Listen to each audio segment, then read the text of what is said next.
3 বছরের কষ্ট সফল হয়েছে আজকে আমাদের।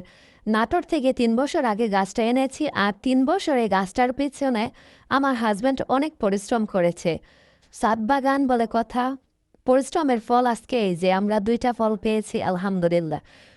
কিন্তু ফলটা আমরা নিজের হাতে পারতে পারিনি। সকালবেলা বকুলি আনতে গিয়েছে ছাদে লেবু আনার জন্য, আনতে গিয়ে দেখে নিচে ফল 2টা পড়ে আছে।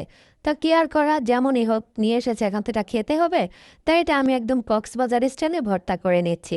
এখানে নিয়েছি আমি শুকনো মরিচের গুঁড়া, নিয়েছি চিনি আর নিয়েছি লবণ।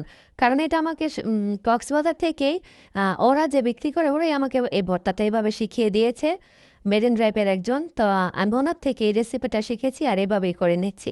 খেতে আলহামদুলিল্লাহ এতটা ভালো হয়েছে, কখনো ভাবতে পারিনি যে নিজেদের গাছের প্যাশন ফুড হবে আর সেটা আমরা এইভাবে খেতে পারবো। যাক, যতটুকু ভাগ্যে ছিল খেয়েছি আলহামদুলিল্লাহ। তো ভর্তাটা বানিয়ে এখানে আবার আমি এটার মধ্যে একটু ঢং করে নিচ্ছি। এই যে ভিডিওটা আজকে এ পর্যন্ত, সবাই ভালো থাকবে।